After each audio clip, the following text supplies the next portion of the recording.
Salam əziz dostlar. Bugünkü dərsimizin mövzusu ingilis dilində qaydalı və qaydasız feillərdir. Öncə qaydalı və qaydasız feillər nə işə yarayır, onu öyrənək. Bu feillər, qaydalı və qaydasız feillər ingilis dilində keçmiş zamanda, perfekt zamanlarda və digər başqa mövzularda istifadə olunur. İndi də bu feillər niyə iki yerə bölünüb, bunların niyə qaydalı və qaydasız deyə adlandırılıb, ona baxaq. Burada gördüyünüz qaydalı feillərə misal olaraq təmizləmək feilini götürdük, clean. Qaydasız feil olaraq da getmək feilini götürdük, go. İndi niyə bu feillərə qaydalı, bunlara isə qaydasız deyilib, ona baxaq.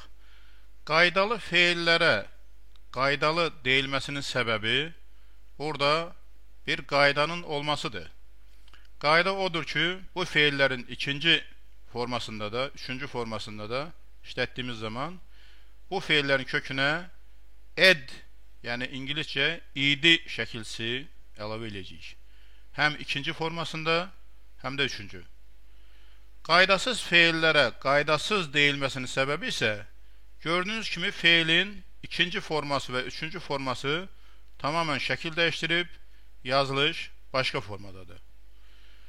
Bu feilləri dediyim kimi ikinciləri ingilis dilində sadəcə past simple, keçmiş zamanda işlədəcəyik. O zamanı daha sonraki dərslərimizdə görərsiniz. Üçüncüləri isə perfect zamanlarda, pasiv mövzusunda və digər bəzi dərslərdə, mövzularda istifadə olunur. Qeyd edək ki, qaydalı və qaydasız feillər ingilis dilində nisbəti görürsünüz. Qaydalılar 98%, qaydasızlar isə 2%dir cəmi. Yalnız bu 2% təşkil etməsinə baxmayaraq ingilis dilində günlük işlətdiyimiz feillərin ən çoxu qaydasızların içərisindəndir. Siz indi feilin biz hansının qaydalı, hansının qaydasız olduğunu hardan biləcəyik deyə sual verəsiniz. Çox asan. Qaydasız feillərin hamısını əzbər bilsəz əgər, kitablarda, cədvəllərdə var. Biz də növbəti dərslərdə bunun hamısını göstərəcəyik, işləyəcəyik. Əgər ingilis dilindəki qaydasız feillərin hamısını əzbər bilsəz, geri qalan feillərin hamısı qaydalıdır və onları ikinci formasında da, üçüncü formasında da işlətdiyiniz zaman kökünə ed şəkilsi əlavə eləyəsiniz.